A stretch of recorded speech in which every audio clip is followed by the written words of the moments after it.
Hi friends, welcome to Marichu Kitchen and Vlogs. எல்லாருக்கும் இனிய Christmas தின நல்வாழ்த்துக்கள். இன்னைக்கு நான் வந்து ஈஸியா வீட்ல எப்படி கேக் செய்யலாம் அப்படிங்கறத செஞ்சு காமிக்க போறேன். நான் வந்து ஓவன் இல்லாம கடாயிலே எப்படி செய்யலாம் அப்படிங்கறத உங்களுக்கு செஞ்சு காமிக்க போறேன். இது எப்படி செய்யலாம்ங்கறத பார்க்கலாம். அதுக்கு முன்னாடி நம்ம சேனலை நீங்க மறக்காம Subscribe பண்ணிக்கோங்க. கூடவே பக்கத்துல இருக்க பெல் பட்டனை கிளிக் பண்ணிக்கோங்க. அப்பதான் நான் போடுற வீடியோஸ் வந்து உங்களுக்கு நோட்டிஃபிகேஷன்ல காட்டும். இப்போ இது எப்படி செய்யலாம்ங்கறத பார்க்கலாம். ஃபர்ஸ்ட் வந்து ஒரு அகலமான பவுல் ஒன்று எடுத்துக்கோங்க. அதில் வந்து 250 கிராம் மைதா நான் எடுத்திருக்கேன். அதாவது 1/4 கிலோ அளவுக்கு எடுத்திருக்கேன். இது கூடவே பேக்கிங் சோடா 1/4 டீஸ்பூன், அப்புறம் வந்து பேக்கிங் பவுடர் 1 டீஸ்பூன் இது கூடவே சேர்த்துக்கிட்டாச்சு.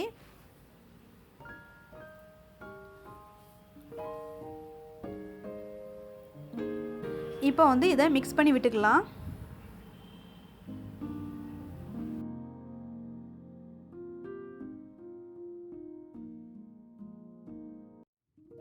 நெக்ஸ்ட் வந்து ஒரு மிக்ஸி ஜார் எடுத்துக்கோங்க.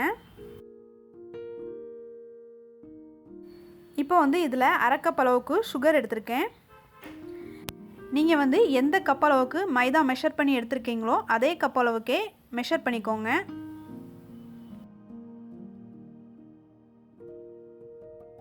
அப்புறம் வந்து 2 முட்டை இது கூடவே சேர்த்துக்கிடுறேன்.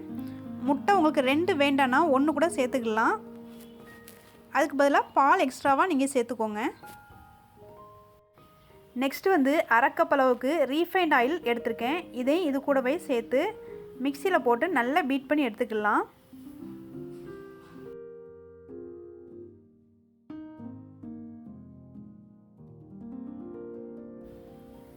நெக்ஸ்ட் இதை வந்து மைதா மாவோட ஆட் பண்ணிக்கலாம். கட்டி இல்லாமல் கொஞ்சம் கொஞ்சமாக ஊற்றி நல்லா மிக்ஸ் பண்ணிக்கோங்க.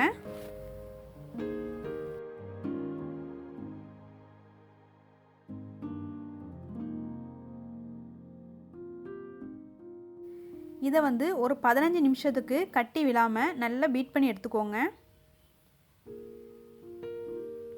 நெக்ஸ்ட் வந்து இந்த மைதா மாவு கூடயே நான் 1/2 கப் பால் எடுத்து வச்சுருக்கேன். காய்ச்சின பால் நல்லா ஆற வச்சு எடுத்து வச்சுருக்கேன்.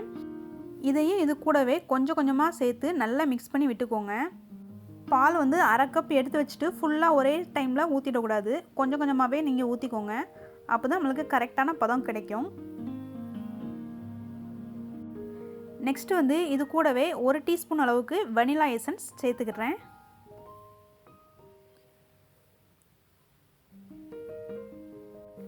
இதை சேர்த்த பிறகு ஒரு 5 நிமிஷம் நல்லா மிக்ஸ் பண்ணி விட்டுக்கோங்க.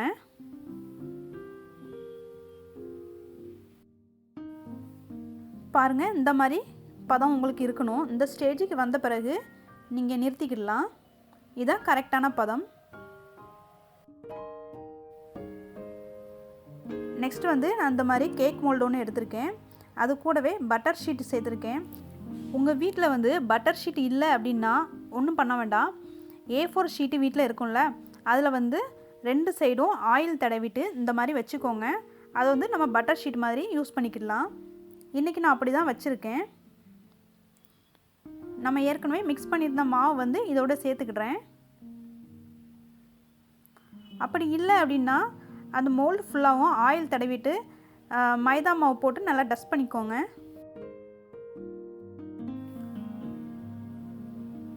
ஓகே, மாவு எல்லாத்தையும் இதில் சேர்த்த பிறகு இந்த மாதிரி நல்லா தட்டி விட்டுக்கோங்க.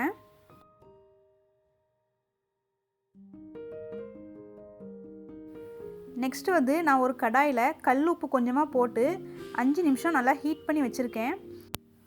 குக்கரில் கூட இதை வச்சுக்கிடலாம். கடாயில் தான் வைக்கணும் அப்படின்னு இல்லை, உங்களுக்கு எது வசதியாக இருக்கோ அதில் பண்ணிக்கலாம். இதை வந்து கேப் இல்லாமல் ஒரு மூடி போட்டு மூடி வச்சுக்கோங்க. 40 நிமிஷம் சிம்லையே வச்சு வேக விட்டு எடுத்துக்கோங்க.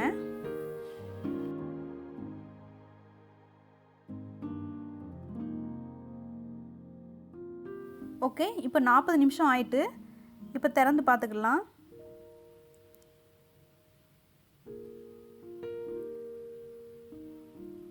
இதை வந்து நான் ஒரு கம்பி விட்டு வெந்துருச்சான்னு செக் பண்ணிக்கிடுறேன். இந்த கம்பியில் வந்து இப்போ எதுவுமே ஒட்டலை. இதில் வந்து மாவு ஒட்டி வந்துச்சு அப்படின்னா கூட ஒரு 10 நிமிஷம் 1/4 மணி நேரம் அப்படி சிம்லேயே வச்சு மூடி வச்சுருங்க. அப்புறமா வந்து நீங்கள் இந்த மாதிரி செக் பண்ணி பார்த்துக்கோங்க.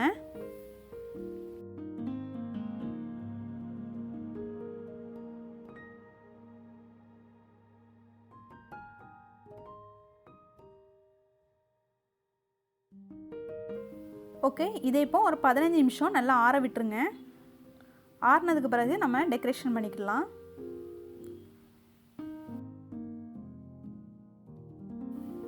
கேக் நமக்கு நல்லா சாஃப்டாக வந்திருக்கு. ஓகே, 15 நிமிஷத்துக்கு பிறகு இந்த மாதிரி கத்தி வச்சு லேசாக எடுத்து விட்டுக்கோங்க.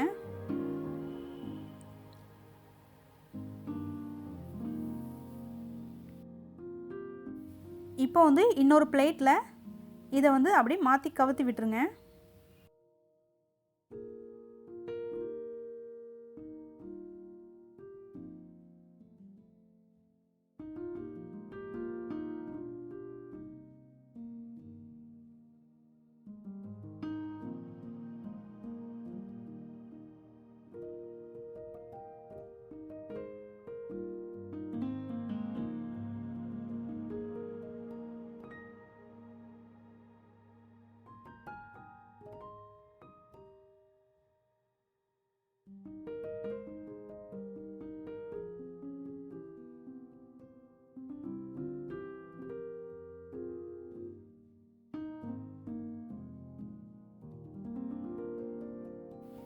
ஓகே, இப்போ நம்ம டெக்கரேஷன் பண்ணலாம். நான் வந்து சாக்லேட் பவுடர் எடுத்திருக்கேன். உங்களுக்கு எது விருப்பமோ அந்த மாதிரி பண்ணிக்கிடலாம். நான் சாக்லேட் பவுடர் எடுத்து கொஞ்சமாக பால் சேர்த்து இந்த மாதிரி கேக் ஃபுல்லாக அப்ளை பண்ணி விட்டுக்கிறேன்.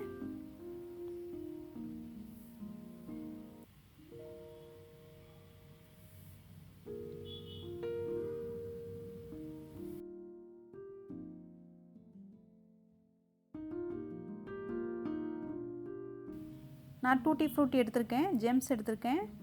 உங்கள் வீட்டில் என்னது இருக்கோ அதை வச்சு மட்டும் டெக்கரேட் பண்ணிக்கோங்க. நட்ஸை பொடி பண்ணி கூட நீங்கள் டெக்கரேட் பண்ணிக்கலாம். ஓகே, இதை இப்போ கட் பண்ணிடலாம்.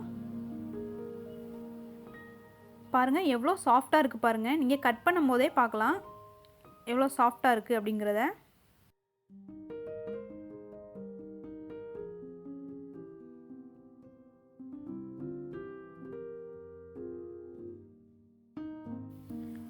பாருங்கள் எவ்வளோ ஈஸியாக வீட்டிலையே ஸ்பாஞ்ச் மாதிரி அழகாக நம்மளுக்கு கேக் வந்துருச்சு.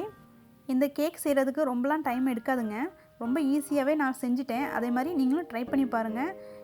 இந்த வீடியோ பிடிச்சிருந்துச்சுன்னா லைக் பண்ணுங்கள். உங்கள் ஃப்ரெண்ட்ஸுக்கு வந்து இதை ஷேர் பண்ணி விடுங்க. நம்ம வீடியோ பிடிச்சிருந்துச்சுன்னா சப்ஸ்கிரைப் பண்ணிக்கோங்க. கூடவே பக்கத்தில் இருக்க பெல் பட்டனையும் கிளிக் பண்ணிவிட்டு ஆளுங்கிற ஆப்ஷனையும் கிளிக் பண்ணிக்கோங்க.